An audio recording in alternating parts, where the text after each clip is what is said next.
Good morning বন্ধুরা, Karimganj daily নিউজে আপনাদের স্বাগত জানিয়ে শুরু করছি আজকের গুরুত্বপূর্ণ সংবাদ শিরোনামগুলি।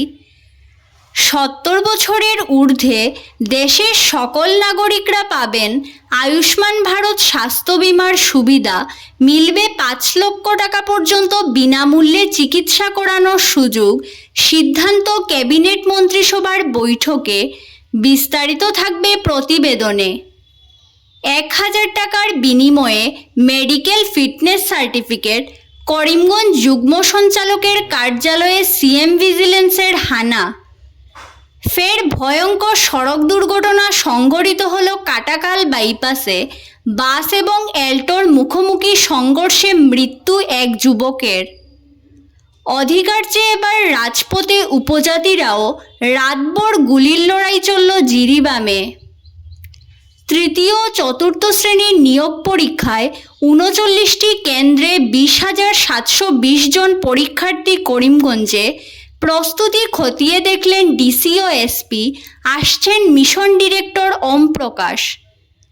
পাথারকান্দির আসিমগঞ্জ এলাকায় রেল লাইনের পাশ থেকে এক যুবকের মৃতদেহ উদ্ধার। এই ঘটনাকে কেন্দ্র করে চাঞ্চল্যের সৃষ্টি এলাকায়। বিশ্বের প্রতিটি ডিভাইসে থাকবে ভারতে তৈরি চিপ, ঘোষণা প্রধানমন্ত্রী নরেন্দ্র মোদীর। ছাত্রী নিগ্রহের ঘটনায় উত্তপ্ত নিলামবাজার, জাতীয় সড়ক অবরোধ পড়ুয়াদের। তৃতীয় চতুর্থ শ্রেণীর পদে স্থানীয়ভাবে নিয়োগের দাবি, মুখ্যমন্ত্রীর দ্বারস্থ বিধায়ক কমলাক্ষ দে পুরকায়স্থ।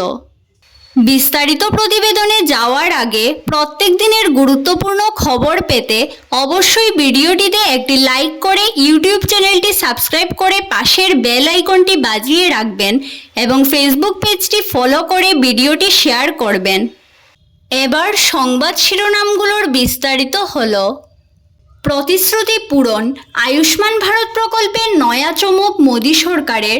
এবার থেকে 70 বছরের ঊর্ধ্বে দেশের সকল নাগরিকরা পাবেন আয়ুষ্মান ভারত প্রধানমন্ত্রী জন যোজনার সুবিধা, মিলবে 5 লক্ষ টাকা পর্যন্ত বিনামূল্যে চিকিৎসা করানোর সুযোগ।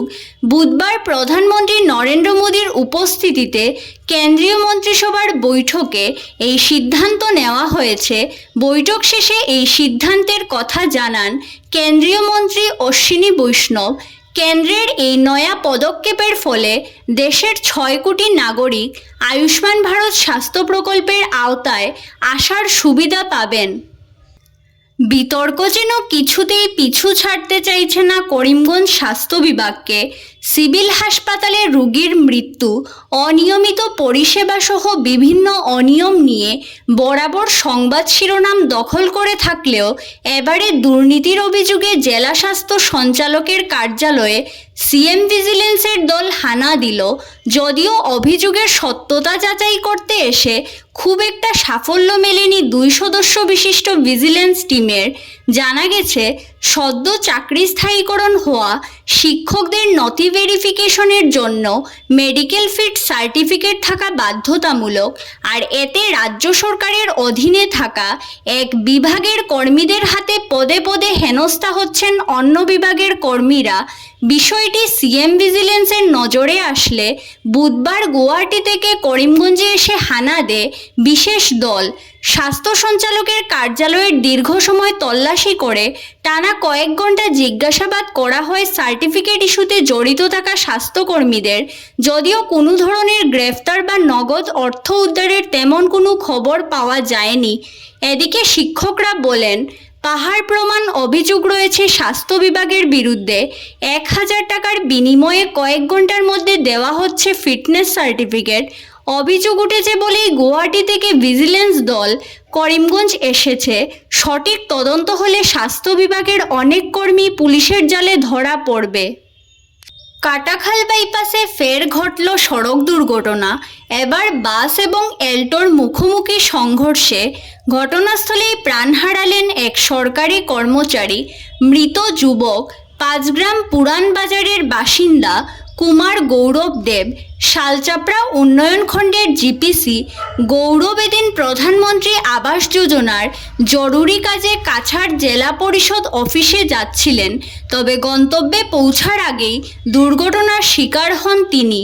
জানা গেছে, বুধবার দুপুরে শিলচর থেকে ত্রিপুরার কৈলাসহর অভিমুখী একটি যাত্রীবাহী বাসের সঙ্গে মুখোমুখি সংঘর্ষ ঘটে বিপরীত দিক থেকে আসা এল্টোর। এতে ঘটনাস্থলে মৃত্যু হয় এল্টো চালক গৌরবের। সংঘর্ষের বিকট শব্দ শুনে স্থানীয় মানুষ ছুটে এসে দুমড়ে মুচড়ে যাওয়া এল্টো থেকে চালককে উদ্ধার করে হাসপাতালে প্রেরণ করেন। তবে হাসপাতালে পৌঁছার আগেই মৃত্যুর কোলে ঢলে পড়েন গৌরব। এই ঘটনায় বাসের কয়েকজন যাত্রীও অল্প বিস্তর আহত হয়েছেন। ঘটনার খবর পেয়ে পুলিশ ঘটনাস্থলে পৌঁছে গাড়ি দুটি উদ্ধার করে থানায় নিয়ে যায় এবং নিহত গৌরবের মৃতদেহ ময়নাতদন্তের জন্য হাসপাতালে পাঠানোর ব্যবস্থা করে। রাজ্য সরকারের তৃতীয় ও চতুর্থ শ্রেণীর পদের লিখিত পরীক্ষা শুরু হবে আগামী 15 সেপ্টেম্বর থেকে। গত বছর অন্য জেলায় পরীক্ষা কেন্দ্র থাকার কারণে বিভিন্ন ধরনের হয়রানির অভিযোগ উঠলে জেলাবাসীর দাবি মেনে এবারে করিমগঞ্জে পরীক্ষা কেন্দ্র দেওয়া হয়েছে। জেলার 5টি জোনে রয়েছে মোট 39টি পরীক্ষা কেন্দ্র। পরীক্ষার্থীর সংখ্যা 20,720 জন। নির্বিঘ্নে পরীক্ষা সম্পন্ন করতে কোনো ধরনের খামতি রাখা হচ্ছে না প্রশাসনের পক্ষ থেকে। পূর্ণ প্রস্তুতি খতিয়ে দেখতে সীমান্ত জেলা সফরে আসছেন সমগ্র শিক্ষা অভিযানের মিশন ডিরেক্টর ওম প্রকাশ। পরীক্ষা সম্পূর্ণ না হওয়া পর্যন্ত সব ধরনের সরকারি বেসরকারি শিক্ষা প্রতিষ্ঠানের সঙ্গে জড়িত থাকা শিক্ষক কর্মচারীদের ছুটি বাতিল করা হয়েছে। পরীক্ষার প্রস্তুতি পর্যালোচনা করতে বুধবার জেলার Nilmoni higher secondary school, frontier higher secondary school এবং শ্যামসুন্দর হায়ার সেকেন্ডারি স্কুলের পরীক্ষা কেন্দ্রে পরিদর্শন করেছেন জেলা আয়ুক্ত মৃদুল কুমার যাদব নিজে।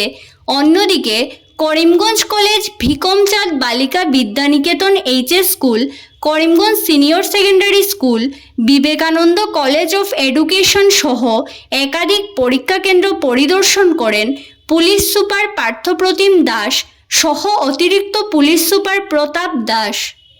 পাথারকান্দির আসিমগঞ্জ এলাকায় রেল লাইনের পাশ থেকে এক যুবকের তরতাজা মৃতদেহ উদ্ধারকে ঘিরে চাঞ্চল্যের সৃষ্টি হয়েছে। যুবকের নাম শাহিদ উদ্দিন, পিতার নাম আব্দুল রব, বাড়ি স্থানীয় বাটইয়া এলাকায়। জানা গেছে, বছর 30-এর যুবকটি সম্প্রতি ভিন রাজ্য থেকে নিজ বাড়িতে আসেন। মঙ্গলবার রাতে নিজ গ্রামের পার্শ্ববর্তী এলাকায় পৌঁছালে সম্ভবত কোনো দুষ্কৃতী তাকে প্রাণে মেরে তার সঙ্গে থাকা টাকা পয়সা, মোবাইল ইত্যাদি লুট করে মৃতদেহ রেল লাইনের পাশে ফেলে চলে যায়। এই কাণ্ডের নেপথ্যে ড্রাগসের সাম্রাজ্য জড়িত থাকতে পারে বলে ধারণা করছেন অনেকে। বুধবার দুপুরে স্থানীয় ম্যাজিস্ট্রেট সহযোগে পুলিশ তদন্তে নেমে মৃতদেহ এনকোয়েস্ট করে ময়নাতদন্তের জন্য করিমগঞ্জ সিভিল হাসপাতালে প্রেরণ করেছে। ধন্যবাদ সবাইকে। আরও নতুন নতুন খবর পেতে করিমগঞ্জ ডেইলি নিউজ পেজটিকে ফলো করে সঙ্গে থাকুন।